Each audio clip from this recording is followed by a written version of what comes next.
আসসালামু আলাইকুম।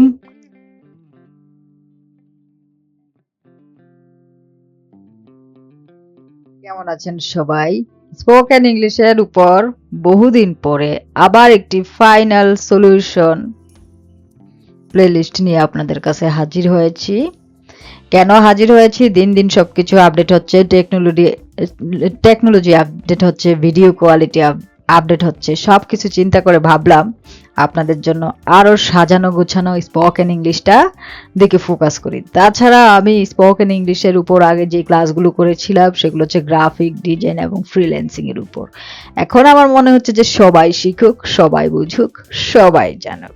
তো চলুন কথা না বাড়িয়ে দেখি এই কোর্সের শুরুতে কি ধরনের ধামাকা আছে।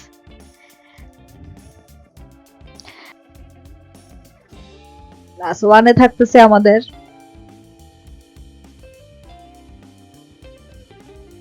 ইংরেজি শেখার সহজ বাংলা মেথড।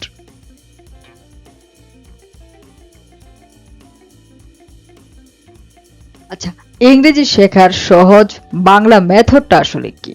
আমরা যখন ইংরেজি শিখতে যাই তখন আমরা যে ভুলটা করি সেটা হচ্ছে যে আমরা গ্রামার ফোকাস করি, বা এভাবে শিখি আই ডু আমি করি, ইউ ডু তুমি করো।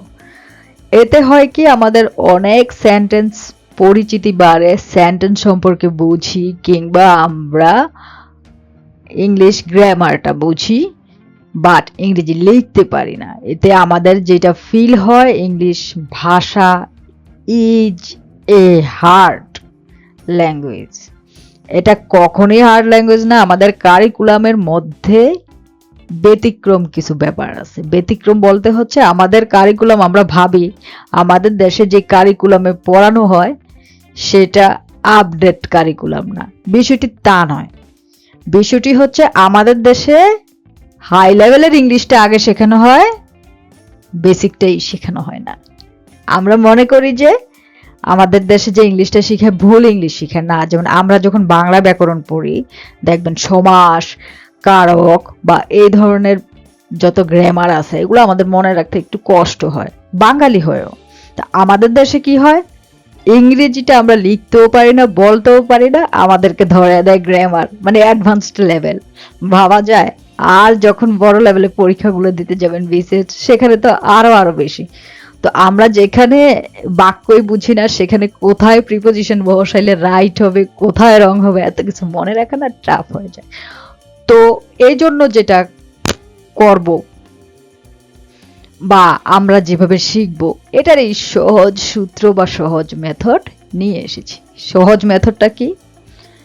প্রথমে যে কোনো ল্যাঙ্গুয়েজের সাথে কম্পেয়ার করুন। এখন কোন ল্যাঙ্গুয়েজের সাথে কম্পেয়ার করবেন? আপনি যে ল্যাঙ্গুয়েজটি জানেন, মানে আপনার মাতৃভাষা। মাতৃভাষা হচ্ছে একটা মানুষের ফার্স্ট ল্যাঙ্গুয়েজ, এটা মনে রাখবেন। অনেকে কিন্তু ইংলিশকে ফার্স্ট ল্যাঙ্গুয়েজ করার জন্য বলেন, আমাকে বলেন যে ইংরেজি যেহেতু লাগে ইংলিশটা ফার্স্ট ল্যাঙ্গুয়েজ করেন। এটা সম্ভব না। আপনার মাতৃভাষাই আপনার জীবনের ফার্স্ট ল্যাঙ্গুয়েজ।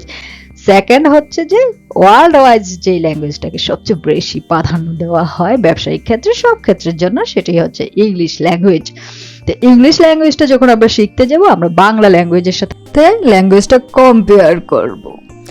দেখেন এই বাক্যটাতে আমি ভাত খাই, এটার যদি আমরা ইংরেজি করি আই ইট রাইস। এখন এই সেন্টেন্সটাকে যদি আমি বাংলা বাক্যের সাথে কম্পেয়ার করি তাহলে আমি কিভাবে বুঝাবো? সহজভাবে ধরেন আপনি দুইটা মেয়েকে চিনেন, দুটো মেয়েকে আপনি চিনেন। একটা হচ্ছে রুবিনা আর একটা হচ্ছে ফাতেমা। এখন আপনার বন্ধু ফাতেমাকে চিনে, রুবিনাকে চিনে না। তো আপনি কি করবেন? আপনার বন্ধুকে যখন রুবিনাকে চেনাতে যাবেন তখন ফাতেমাকে দিয়ে রুবিনাকে রিপ্রেজেন্ট করবেন, যে ফাতেমার এই দিকটা এরকম, রুবিনার এই দিকটা ওরকম। এই যে কম্পেয়ার করলেন, তখন কিন্তু আপনার বন্ধুর বুঝতে সুবিধা হয়ে যাবে। তো আমরা যদি বাংলা বাক্যের দিকে খেয়াল করি, সেম জিনিসটা দেখতে পাবো। যেমন বাংলায় বাক্যটি আছে আমি ভাত খাই, আই ইট রাইস। এটাকে যদি আমি ইংরেজি বাক্যের সাথে তুলনা করি তাহলে দেখেন ইংরেজি বাক্যে হচ্ছে আমি খাই ভাত, বাংলা বাক্যে হচ্ছে আমি ভাত খাই। It's a simple matter. মানে ইংরেজি বাক্যে ভার্ব বসে সব সময় সাবজেক্টের সাথে, আর বাংলা বাক্যে যাই আসবে না কেন সেটা সাবজেক্টের সাথে বসবে। তো বাংলা বাক্যে যেটা হয় আমি ভাত খাই, ইংরেজি বাক্যে সেটাই হয় আমি খাই ভাত। তো আমরা যদি এভাবে কম্পেয়ার করে শিখি তাহলে আমাদের জন্য সহজ হবে। বাংলা বাক্যে দেখেন আমি ভাত খাই, এখানে কয়টি অংশ? 3টি অংশ। গ্রামাটিক্যালি ভাষায় আমরা সহজে যদি একটি বাক্যের কোর বা বেসিকটা টেনে নিয়ে আসি তাহলে একটি বাক্যকে 3টি ভাগ অন্তত করা যায়। একটি বাক্য 2টি ভাগও গঠিত হতে পারে সাবজেক্ট এবং ভার্ব নিয়ে, তবে অতটা স্বয়ং সম্পূর্ণ বাক্য হয় না। যেমন আমি খাই, কিন্তু একটা বাক্যকে একদম সম্পূর্ণ পূর্ণতা দিতে অন্তত 3টা অংশ খুবই এসেনশিয়াল। তাছাড়া আমাদের দেশে 3টা অংশই চেনানো হয়। সেই 3টা অংশ কি? Subject, verb, object.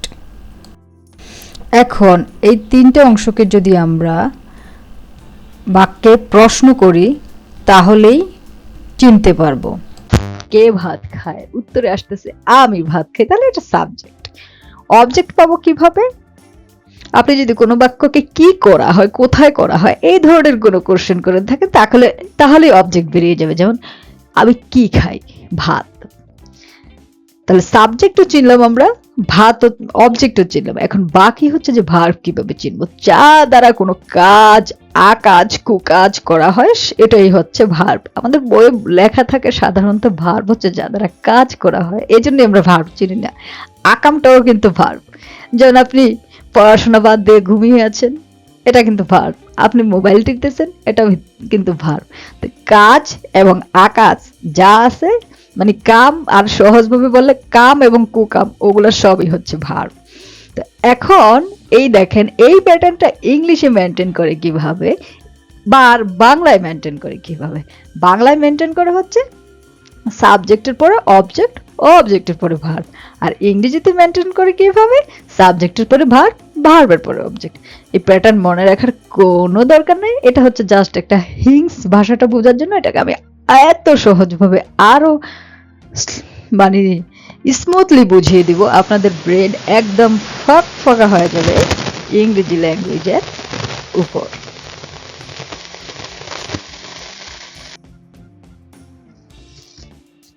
এখন বেজিক পয়েন্ট দেখেন, বাংলায় কাজ জাতীয় শব্দ ভার্ব সবসময় বাক্যের শেষে বসে। আমরা যে বাক্যটা দেখলাম একটু আগে, এখানে কাজ জাতীয় শব্দটা কোথায় বসছে? বাক্যের শেষে।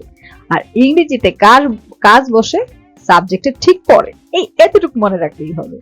বাংলায় কাজ জাতীয় শব্দ ভার্ব সবসময় বাক্যের শেষে বসে, আর ইংরেজিতে কাজ বসে সাবজেক্টের ঠিক পরে। এখন এতটুকু কিভাবে মনে রাখবেন? আমরা যে কোনো কিছু মনে রাখা বলতেই ভাবি যে মুখস্থ করা।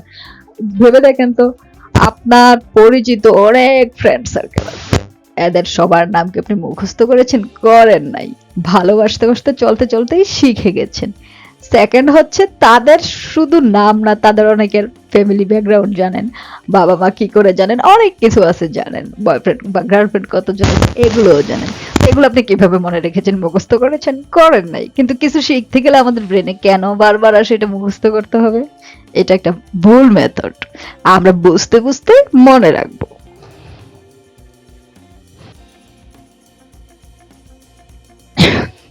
দেখেন বাংলা বাক্য আমি ভাত খাই, সাবজেক্টের পরে অবজেক্ট আসছে, অবজেক্টের পরে ভার্ব আসছে। আর ইংরেজি বাক্যতে সাবজেক্টের পরে ভার্ব আসছে, ভার্বের পরে অবজেক্ট আসছে। তাহলে আমরা এটা সহজভাবে মনে রাখি, বাংলা বাক্যে যাই আসবে ওটা সাবজেক্টের পরে বসবে, আর ইংরেজি বাক্যে সিরিয়াল মেনটেন করে বসবে। এর থেকে কিন্তু বোঝা যায় বাংলা বাক্যর চেয়ে ইংরেজি বাক্য সহজ।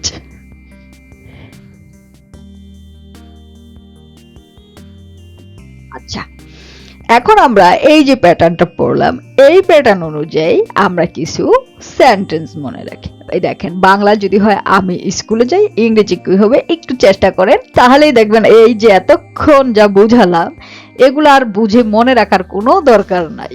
আমি প্রথমে একটা জিনিস বুঝিয়ে দেই কেন, যাতে আপনাদের ব্রেনটা ওয়াশ হয়ে যায় যে উনি কি বলতেছে, এই সেন্টেন্সটা কি বোঝাচ্ছে।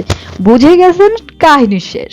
এখন লিখবেন আর ব্রেন খাটাবেন। আপনার ব্রেন তখনই খুলবে যখন আপনি এটাকে কমান্ড করবেন। তো এখন কমান্ড করেন, আমি স্কুলে যাই, আমি স্কুলে যাই বাংলায়। আমরা জানি যে বাংলা বাক্যের যা শেষে বসে ইংরেজি বাক্যে তা সাবজেক্টের সাথে চলে আসে। তাহলে আমি স্কুলে যাই, আমি আই যাই গো স্কুলে। এখন দেখেন স্কুলের সাথে একটা ল্যাজ আছে টু, এই ল্যাজের জন্যই টু হবে। আর নির্দিষ্ট করে স্কুল বুঝালে টু দা স্কুলও কিন্তু হয়। আই গো টু স্কুল আর I go to the school. এরপর দেখি আমরা আরেকটা সেন্টেন্স, তুমি মার্কেটে যাও। তো আমরা আগে দেখেছি বাংলায় হচ্ছে সাবজেক্ট অবজেক্ট ভার্ব, ইংরেজিতে হচ্ছে সাবজেক্ট ভার্ব অবজেক্ট। এত কিছু মনে রাখার দরকার নেই। তুমি মার্কেটে যাও, ইংরেজিতে লাস্টে যা আছে, বাংলায় লাস্টে যা আছে ইংরেজিতে তা সাবজেক্ট পরে চলে আসবে। তাহলে তুমি ইউ যাও, গো টু মার্কেট, তুমি মার্কেটে যাও। আমরা বাংলাদেশে বাস করি, উই লিভ ইন বাংলাদেশ। এবার কিছু আমরা ওরাল এলিয়েন্স করি, মৌখিক প্র্যাকটিস। ওরাল এলিয়েন্স আপনি যত করবেন ততই দেখবেন যে আপনার জন্য কথা বলাটা সহজ হয়ে যাচ্ছে। অনেকে ইংরেজি বুঝেন, ইংরেজি মুভিও বোঝেন, বিদেশিদের কথাও বোঝেন, কিন্তু প্রবলেম এক জায়গায় আটকে থাকে, নিজে যখন বলতে চান বুক কাঁপে। এটা কিন্তু আমাদের বাংলার ক্ষেত্রেও হয়। হঠাৎ করে যদি আপনাকে এই স্টেজে উঠিয়ে দিয়ে বলা হয় যে এই তুমি বলো, পারবেন না। এই জন্য মৌখিক প্র্যাকটিসটা আপনি রেগুলার যত করবেন ততই ভালো কিছু করতে পারবেন। তো আমরা একটু ওরাল এলিয়েন্স করব, মৌখিক প্র্যাকটিস করব। কেন পারবো? আমরা কিন্তু মাদ্রাসাতে ছোটবেলায় যারা পড়ছেন মক্তবে দেখবেন একসাথে পড়াইছে, অথবা যারা স্কুলে পড়েছেন আমাদের সময় একসাথে কিন্তু ছোটবেলায় ওরালটা করেছে। তো এই ওরালটা যত করবেন ততই কিন্তু আপনার এই ভাষার ক্ষেত্রে জটিলতা কমবে। আচ্ছা, ওরাল এলিয়েন্স করার জন্য আমরা কিছু সেন্টেন্স নিলাম, এগুলোর আমরা ওরাল এলিয়েন্স করব। আমরা ওরাল এলিয়েন্স করার আগে একটু সেন্টেন্সের গঠনটা দেখি। যেমন আমি বলটি লাথি দিই, তাহলে আমি লাথি দিই। লাথি দেওয়া ইংরেজি হচ্ছে কিক। ছোটখাটো যদি ভার্ব গুলা না পড়েন তাহলে একটু জটিল হয়ে যাবে। অন্ত স্টক ভার্ব, উইক ভার্ব গুলো পড়ে নেবেন। আমি লাথি দিই, আই কিক বলটি দ্য বল। সে বলটি পাস করে, শি পাসেস দ্য বল। এখন এখানে কিছু গ্রামাটিক্যাল ব্যাপার আছে, সিরিয়ালে কাজগুলো দেখেন, এইগুলা পানির মতো সহজে যাবে বলতে হবে। তারা জার্সি পরে, দে ওয়্যার দ্য জার্সি। সে দুটি গোল করে, শি স্কোরস 2 গোলস। সে জাল মেরামত করে, সে জাল মেরামত করে, হি রিপেয়ার্স দ্য নেট। আমরা টিমমেটদের সাথে হাই ফাইভ করি, হাই ফাইভ করি, we high five the teammates. তারা খেলা বিশ্লেষণ করে, দে অ্যানালাইজ দ্য গেম। এখন এগুলোর ওরাল এলিয়েন্সটা আসলে কিভাবে করবে? আমি যেভাবে বললাম এভাবে, এভাবে না। ওরাল এলিয়েন্সটা করতে হয় এভাবে। আপনার সবচেয়ে ভালো হয় বাংলাটা আগে বললে, তারপর মনে মনে স্মরণ করবেন ইংরেজিটা। আমি বলটি লাথি দেই, আই কিক দ্য বল। মানে ওরাল এলিয়েন্সটা করতে হয় যত দ্রুত সম্ভব। তাহলে আমরা দ্রুত সম্ভব এখন ওরাল এলিয়েন্স স্টার্ট করব। রেডি, 1 2 3। আমি বলটি লাথি দেই, আই কিক দ্য বল। আমি বলটি লাথি দেই, আমি আই কিক দ্য বল। আমি বলটি লাথি দেই, আই কিক দ্য বল। আমি বলটি লাথি দেই, আই কিক দ্য বল। আমি বলটি লাথি দেই, আই কিক দ্য বল। সে বলটি পাস করে, she passes the ball. সে বলটি পাস করে, she passes the ball. সে বলটি পাস করে, she passes the ball. সে বলটি পাস করে, she passes the ball. তারা জার্সি পরে, they wear the jersey. তারা জার্সি পরে, they wear the jersey. তারা জার্সি পরে, they wear the jersey. সে জাল মেরামত করে, she repairs the net. সে জাল মেরামত করে, he repairs the net. সে জাল মেরামত করে, he repairs the net. আমরা টিমমেটদের সাথে হাই ফাইভ করি, we high five the teammates. আমরা টিমমেটদের সাথে হাই ফাইভ করি, we high five the teammates. তারা খেলা বিশ্লেষণ করে, দে অ্যানালাইজ দ্য গেম। তারা খেলা বিশ্লেষণ করে, দে অ্যানালাইজ দ্য গেম। তারা খেলা বিশ্লেষণ করে, দে অ্যানালাইজ দ্য গেম। এই ধরনের বাক্যগুলো যত মৌখিক প্র্যাকটিস করবেন ততই ভালো কিছু করতে পারবেন। আমার এখানে দেওয়া বাক্যগুলো প্র্যাকটিস করতে পারেন, অথবা আমার Facebook group English for freelancing A join থাকুন। ওখানেও অনেক অনেক ফ্রি বাক্য দেওয়া থাকে, ওখান থেকেও আপনি সেন্টেন্স সংগ্রহ করে পড়তে পারেন। তাছাড়া এখন অনেক আধুনিক তথ্য প্রযুক্তি এসেছে, ইচ্ছে করলে আপনি আধুনিক তথ্য প্রযুক্তির থেকেও সাবজেক্ট ভার্ব অবজেক্ট দিয়ে অনেক বাক্য সংগ্রহ করতে পারেন খুব সহজেই।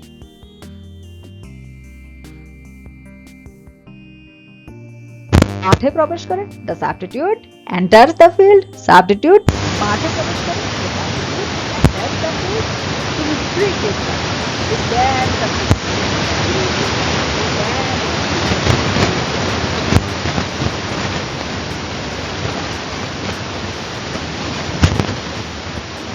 ডাক্তার আঘাত পরীক্ষা করে, the doctor checks the injury. Doctor আঘাত পরীক্ষা করে, the doctor checks the injury.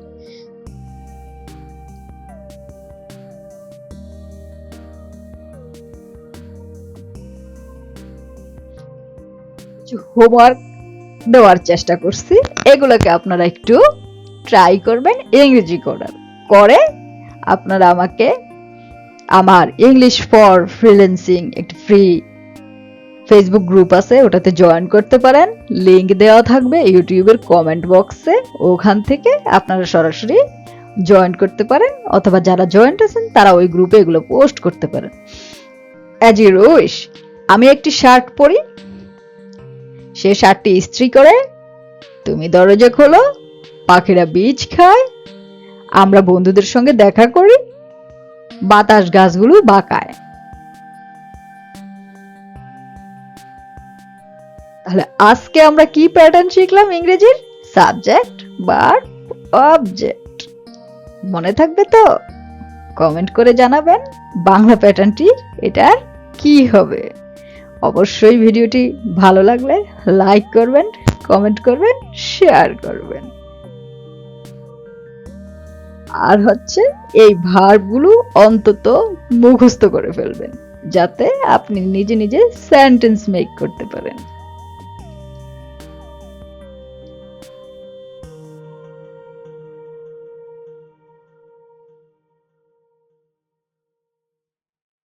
Thanks for watching. আল্লাহ হাফেজ।